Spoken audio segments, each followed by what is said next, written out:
Hi guys, welcome back to our channel Tech Assist. In this guide video, I will be showing you how to delete a story on Facebook application. Now first of all, before we get started, make sure to check your internet connection and also make sure to update your Facebook application.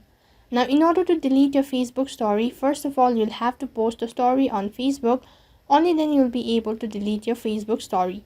So first of all, you'll have to open your Facebook application. Now as you open your Facebook application, the interface kind of look like this. Now right on top, as you can see that I've already posted a story on my Facebook. So in order to delete the story, there is a very simple process. All you have to do is tap on the story. So as you can see that the story has been posted. Now in order to delete it, there is just simple step. All you have to do is tap on the three dot icon, which is in the upper right corner, right on top. And as soon as you tap on it, down there you can see a pop-up window, and there you have a multiple different option. And on the fifth step, as you can see, there is delete photo. Tap on it. Now as you tap on it, once again there is a pop-up window, so make sure to go through it and then tap on delete. And here as you can see that the story has been removed or deleted. Now that is all for this video. I hope the video was helpful.